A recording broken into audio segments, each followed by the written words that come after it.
what would I need to take the derivative of to get 7 as the answer? All right, everybody's saying 7x? Cool. So the antiderivative of 7 is 7x, or an antiderivative of 7 is 7x. Is it possible that we could have a different thing here?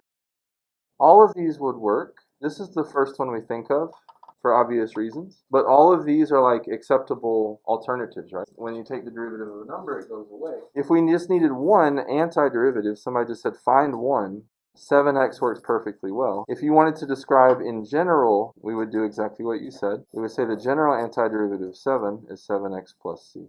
But if you said find an antiderivative, 7x works better than 7x. This is the general one.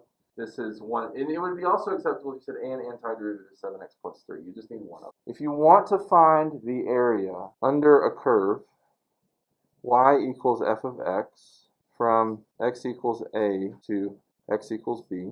In other words, if you're trying to solve this, here's how you do it. Find an antiderivative of your f of x function, and this is a small f of x, and it's normal to call this antiderivative big f of x. If you do not like that, you can call it whatever you want. You could call it g of x, you could call it a of x. Big F is traditional. If you look in any calculus book, they'll call this antiderivative big F. But if you don't like that, just pick something else. It's totally fine.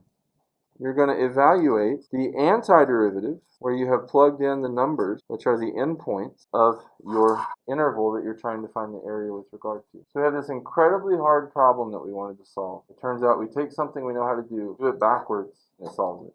That's